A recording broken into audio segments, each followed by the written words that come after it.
Welcome back. As you can see, I got a new tractor. Let's check it out.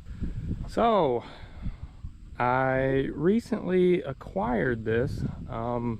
Many people probably don't even know what it is. It's a Friday tractor built by David Friday in Hartford, Michigan. I believe this one is a 1952 approximately. Some of these tractors have serial numbers, some of them do not. I seem to have ended up with one that does not have a serial number. A lot of times these tags will have it, or either side of the frame around here will have a number. This one does not. But going by the transmission date codes and stuff, it's looking like a 1951 or 1952. But these tractors were built for orchards. Most of them, and I believe this one absolutely did. They had a loader that would pin on back here, and these front pieces were actually loader guides. So I'll see if I can insert a picture of that here. But the loader would pick up basically orchard boxes, and these were really built for orchards. Hence the kind of streamlined hood. You've got these little kick-ups over the radiator cap and the gas cap there. Big fenders to let the branches flow over. There's a little bit of history available on these, not a whole lot. I found a guy that I believe has all the original build cards for them, and this one is a heavy duty model because it's got a 1-speed Timken rear end instead of the earlier 2 speeds, and it's got like, I don't know if you call them planetary gears on the outside instead of just a straight through axle. But this would be a heavy duty model, and there's around 55 of these built. So a little more rare than all of them. I think there was, it's in the real low hundreds of total tractors built. These were just a guy that built them in his barn.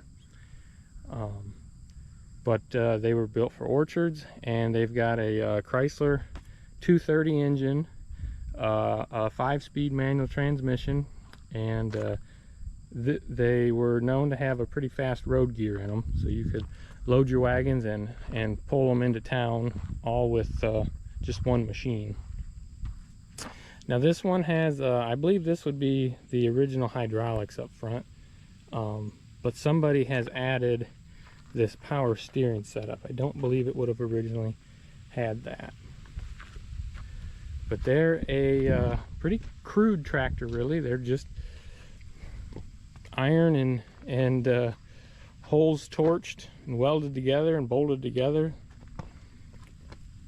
Got hand brakes. Some of these tractors were known to be able to run 50 miles an hour, and you just had hand brakes. This was the factory foot throttle, and that's the clutch lever. You have a little bit of a shroud here to cover your ankles from the drive shaft, but hand throttle. Most tractors were not built with any governor on them, and this one was not. It would have originally had a tack in the middle. It's your oil pressure, your amps, and your temperature gauge.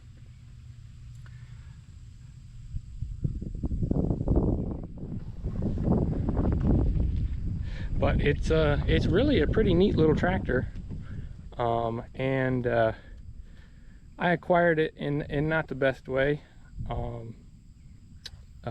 Good friend passed away, and this came up for sale, and I was around when they bought it, so I told them if they didn't buy it, I was going to buy it. So it came up for sale. It only made sense to purchase it from them. So there's a plow day coming up, and I've got a little 214 plow out in the shed there that I'm going to see if we can take it to a plow day and plow with it. I'm not sure how well that's going to work with no governor and real wide tires on the back, but I would like to go through it here and make sure, you know, mechanically everything's got some oil in it and stuff, and you know, we're not going to have any issues. It actually shredded the fan belt when I pulled it into the building there, so definitely needs a new belt on it, and get the fluids all checked out. We'll see what we're working with here.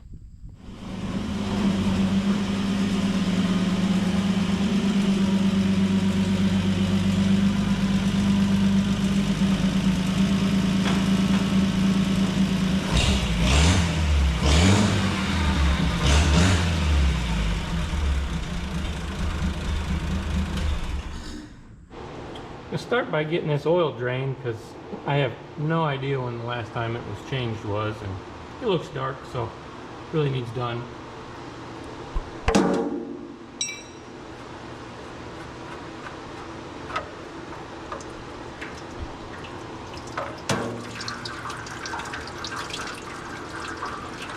Been a little while since it's changed. Usually your gas engines aren't that black, but doesn't seem like any sludge came out, so that's positive.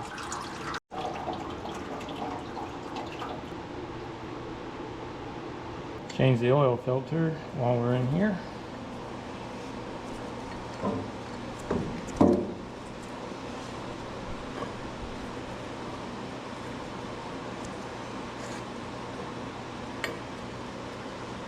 There's no drain on this housing, so it doesn't matter what you do, it makes a mess. Whether you bleed it down the side of the block or all over the bell housing.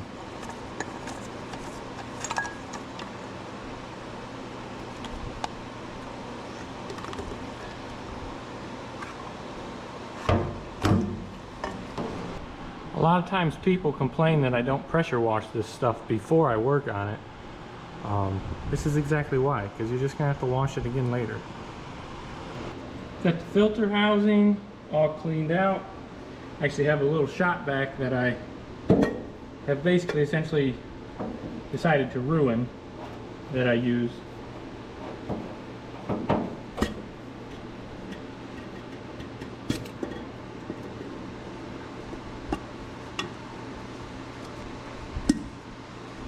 Filter came with a new gasket. Got that oiled and installed. And it did not come with a new gasket for the bolt, but I've got a copper washer I'm gonna try.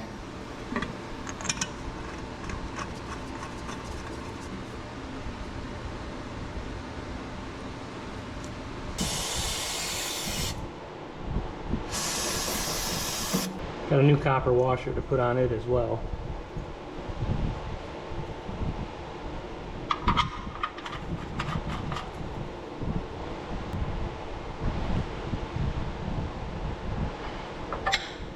Well, the oil fill situation is not perfect, so got this contraption set up. Not really sure how much oil this holds. Just keep filling it and checking it out. It's like we're at the ad line, so another half gallon.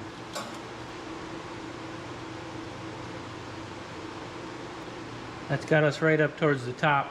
We'll check it after we run it and the oil filter housing fills up. So before we do too much else, this fan belt shredded as I backed it into the shed the day I bought it, and as you can see, it has been extended out. This probably originally would have had a generator on it. Somebody put an alternator. I'm okay with leaving the alternator for now. I'm trying to do minimal to assess this machine and be able to play around with it a little bit. Not interested in restoring it at the moment. Just want to get it mechanically sound. So I'm okay with leaving the alternator, but we're going to get rid of this little extension bracket, bring it up here, and measure up for a new belt.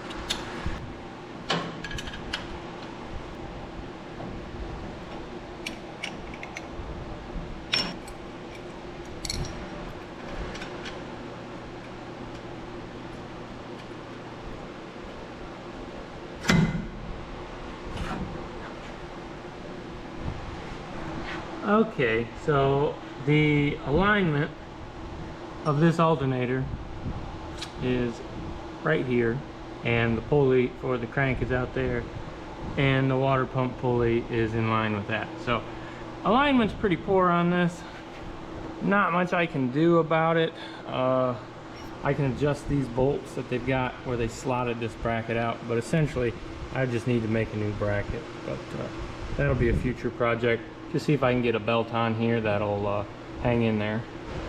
In order to get a measurement for this belt, I've got some rope here, similar diameter to the width of what the belt would be. I'm just going to wrap it around there, mark it, we'll lay it out and measure it, and then I can go my width dimension by my length dimension. Got the alternator in pretty well the center of this bracket, so it'll give me a little wiggle room each way depending what the parts store has.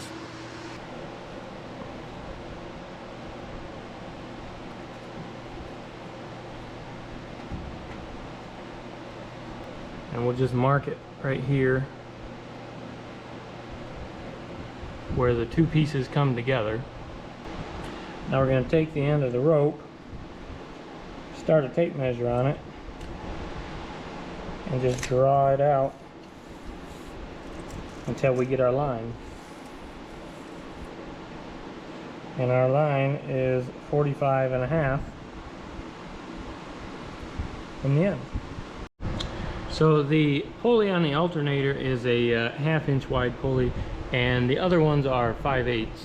So I think I'm gonna go with a 5/8 belt and let it ride a little higher on this pulley, knowing that I want to change this out in the future anyhow.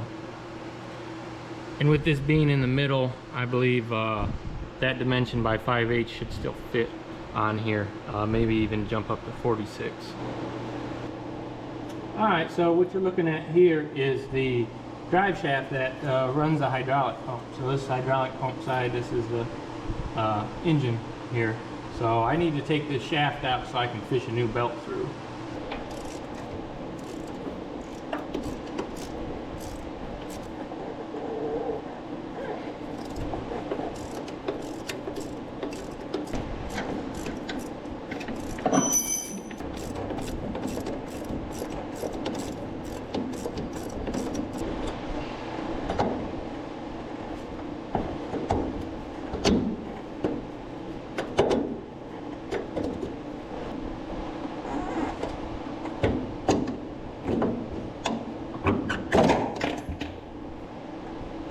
Little persuasion.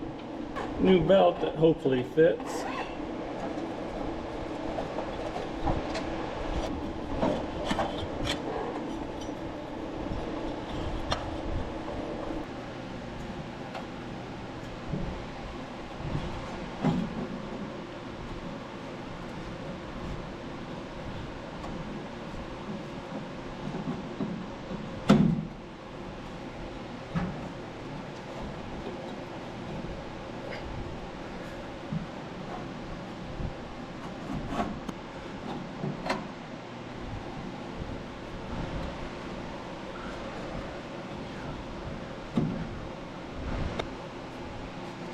Daggone it. All that fighting and it's too short. Alright, we're back with a 2-inch longer belt. Might have been able to get away with a 1-inch, but I didn't want to make another trip.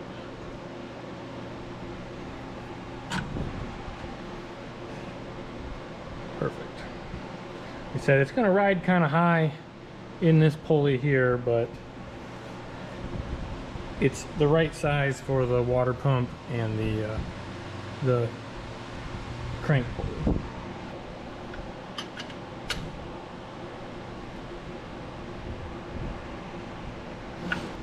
Let's fire this thing up and see how that belt tracks.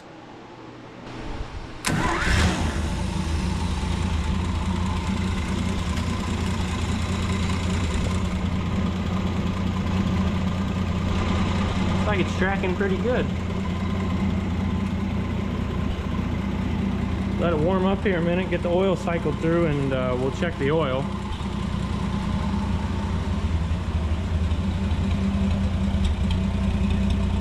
Kind of got a neat sound to it for a farm tractor.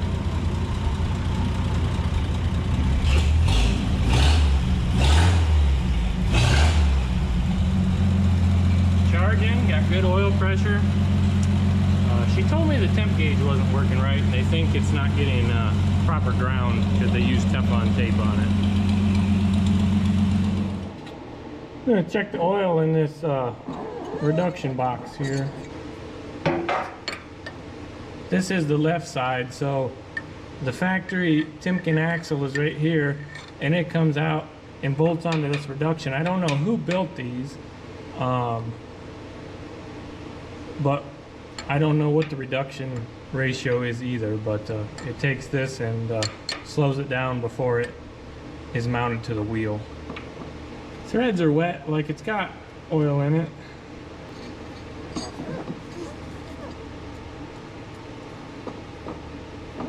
Yeah, it's down a little bit, but it's probably at least to right here, so we'll call that good.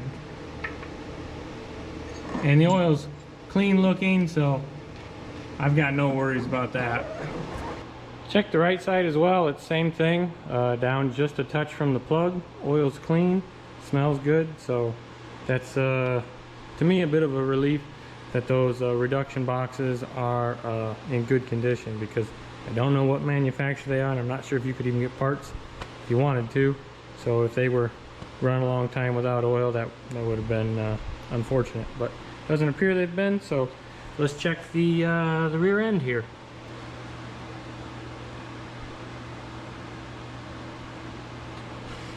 Yeah, that's what I thought. I figured it'd be a little over full.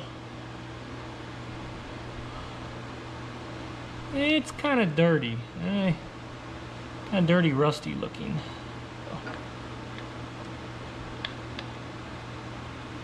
I'm gonna say let's just change that out while we're at it.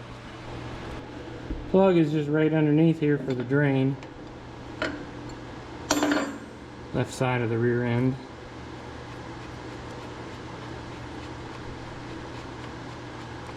Whoa. Kind of brown, a little ugly looking. Let me flush that out actually. Doing some flushing. Using a pressurized solvent to try to flush anything out of there that's very big, and it's cleaned up pretty good, so I think we'll blow it out and add new.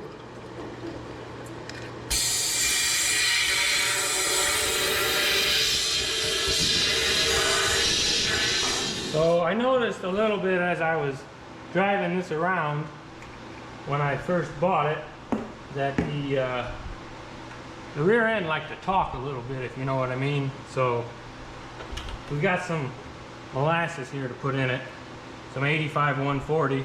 Luckily it's been in a hot shed, so you can almost pour it.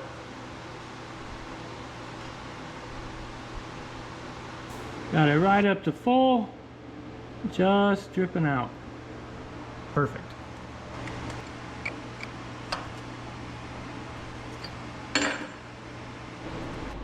Lastly, for the gear oils, let's take a look at this transmission.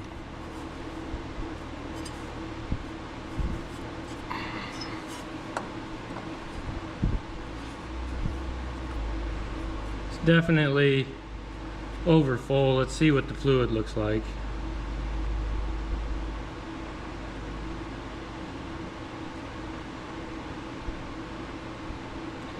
Fluid doesn't look too bad, same as the final drive, so I'm good with just saying that thing's fine. It's not that kind of rust colored like the differential oil was. That's what was a bit concerning. Check the hydraulic oil that runs the power steering. That's looks clean and up where it belongs. So things look pretty good so far. Just doing a couple checks here. Points are a bit tight inside the cap. Kind of needs cleaned up, so I'm gonna do that. File to the points. This cap out of the way.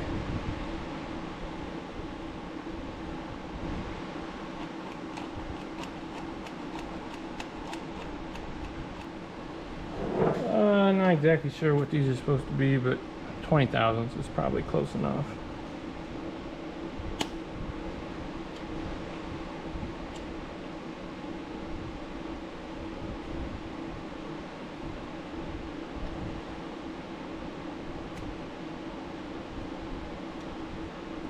It's pretty good.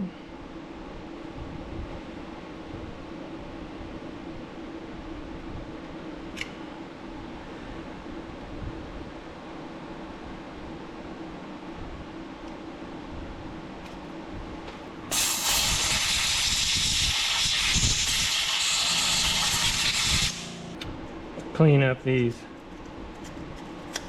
contacts a little bit.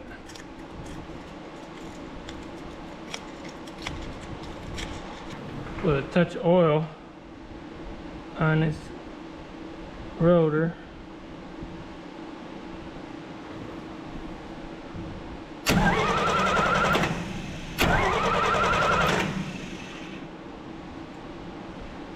Perfect.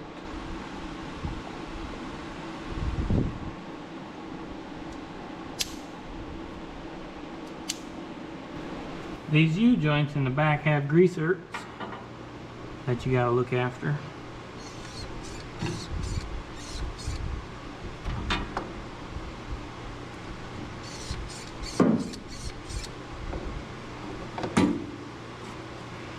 Spindles have grease zerks. This steering joint does, as does this one.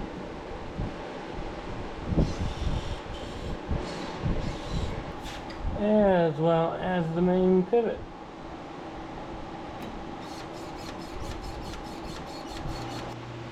Well, that's got most of the major systems on this thing checked out and lubed up. So, thinking we'll take it on a little bit of a test drive. Like I said, I've never really run it around much. I got it home, drove it around the barn, and the fan belt shredded, so couldn't do anything after that. But let's take it out for a spin. Fire it up.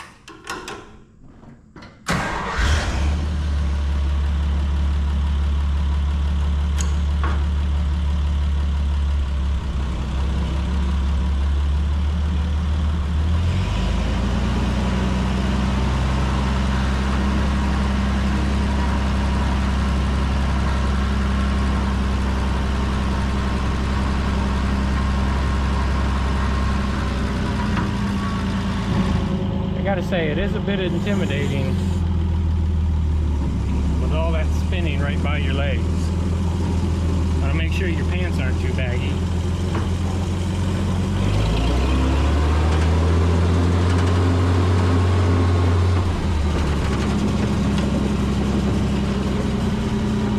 It does have one working brake. This master cylinder needs rebuilt. Well, the sun's kind of hid for a little while. It's a little cooler out now, so I think let's take it down the road, take a little road trip on it.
Back from that little drive. Took it about 5 miles or so. It's, you know, people say they're fast. It's not crazy fast. I'd say at like standard tractor governed speed, it probably runs 20, 22 miles an hour. But if you're willing to wind it out a little bit, you can get up into probably 30, 35 miles an hour with it. It's, for the tires and the single hand brake that it has, it's definitely a death trap. But fifth gear has lots of noise to it. The other gears aren't too noisy, but fifth gear is super noisy and it resonates up through the fenders. You can probably tell that on camera, but yeah, seems like she's pretty well good to go. So going to give it a good pressure wash here in the morning. Well, it's been quite a long time since I think this thing's had a good degreasing, so gonna spray it down and give it a good bath.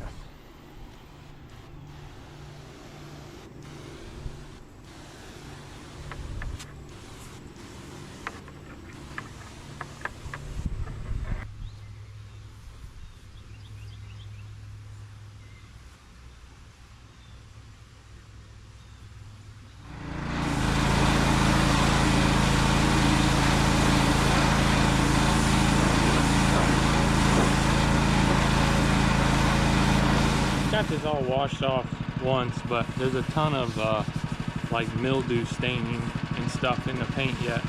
And this isn't good paint by any means. This tractor was all rusty at one time and painted up and sat for a long time too. So I'm gonna try to put some more degreaser and scrub it a little bit.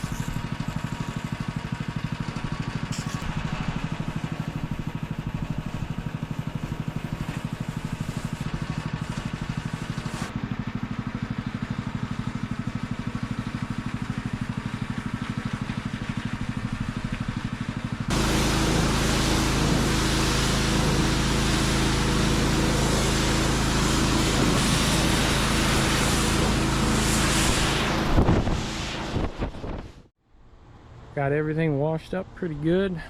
The like I mentioned, the metal and the paint on this thing is, well, picture you brush painted an old rusty piece of metal, and that's what you got here. But gonna let it dry off. I'm assuming it's gonna be all dull and faded, and I think I've got something to fix that up.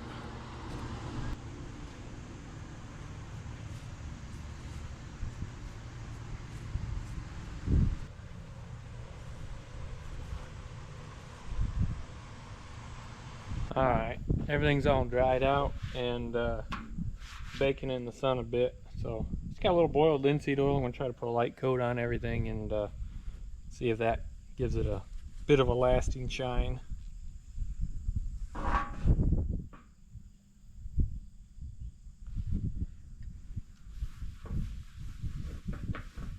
I think that'll look good.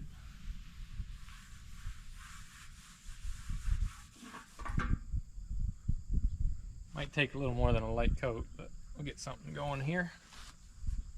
And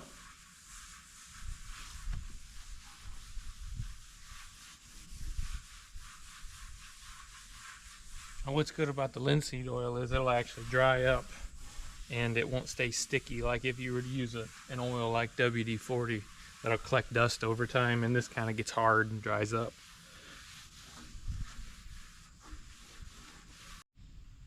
A little before, a little after. I think it's worth it. Yeah, I got it all covered in the linseed oil. It's pretty shiny now. It'll dull up a little bit from there, but I'm going to try to keep it out of any dust for the next couple days. Keep it in a shed, and this should kind of tack up pretty good and make it so it's not sticky anymore.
Well, I got everything loaded up. Got the plow in the pickup bed, the Friday, my Allis Chalmers UC on there. Haven't taken that tractor anywhere yet, so it seems fitting to throw it on and take it along. It's the morning of plow day. Got everything loaded up, and it's a chilly one this morning. It's in the 40s. It'll be a nice day.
I give her a piece cookie.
Hey, can you go adjust that Allis plow, being you're an Allis guy?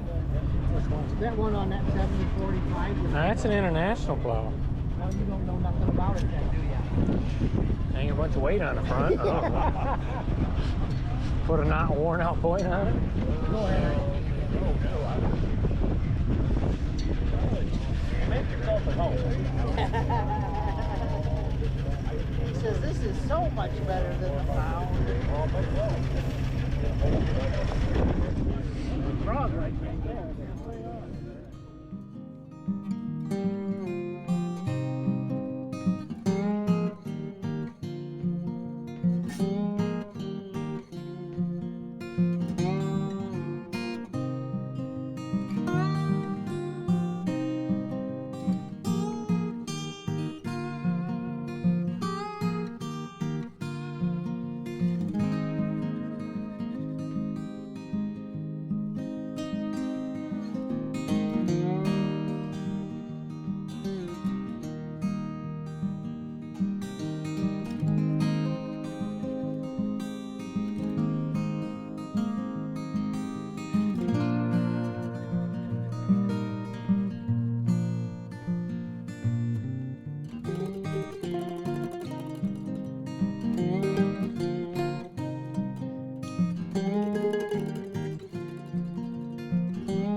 Well, I got everything loaded back up. As tough as it was, they got it all plowed, kinda.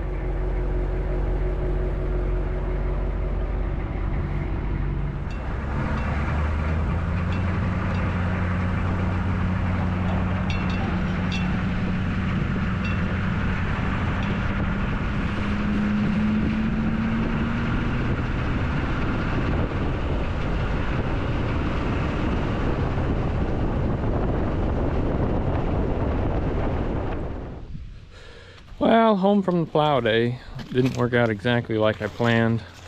That was some tough plowing ground. It felt kind of bad at first, and I seen pretty much everybody else was having a rough go at it too. So I didn't get it on video, but we tried to make a round with Friday here, and it just does not have enough weight even to pull that 214s.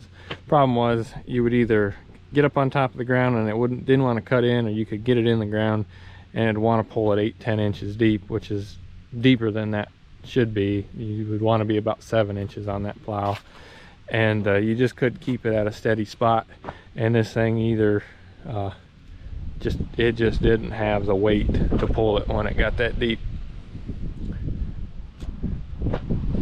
So kind of a bummer there. The whole reason we brought it and the plow was to try that out. I would have used took a different machine if I would have known that, but that's what you end up with. Well, you didn't think I was going to leave you hanging. Got some nice sand ground here. We're going to try to plow with it. Might have to get the plow set up a little again, but we'll give it a try.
plowed up a whole lot nicer. Like playing in an actual sandbox here. Went right in the ground, no problems.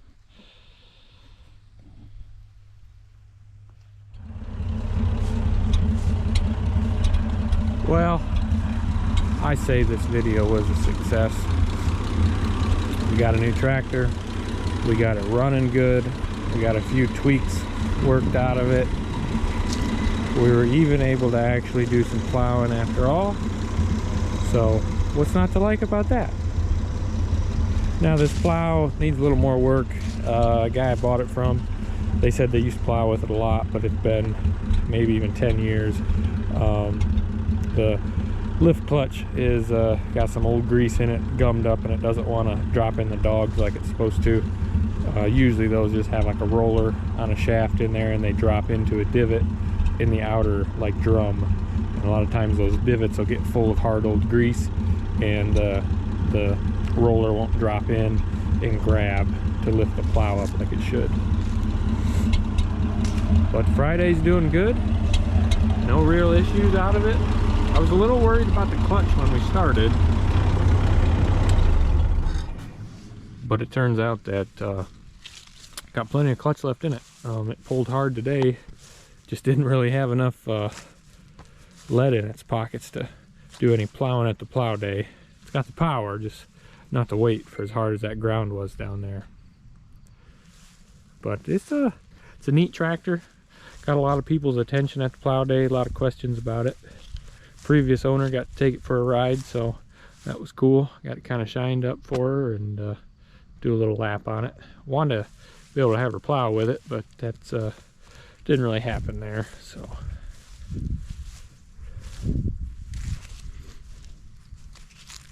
but yeah, overall this is a successful mission here.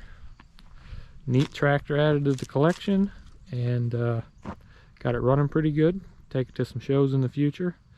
Maybe not necessarily the best plow day machine, but given the right soil, it does okay. Now if you like this kind of stuff, all this old iron, some plow days, a little bit of resurrection stuff, check out the other videos on the channel. Got a lot of them over there, add more of them all the time. Stuff like this, not all this rare, but you know, definitely some unique things there. But if you liked the video, leave a comment, tell me what your favorite part was. Leave a like, and if you're not already, subscribe to the channel. It helps promote this old junk and keep making more videos for you. I appreciate y'all watching, and I'll see you on the next one.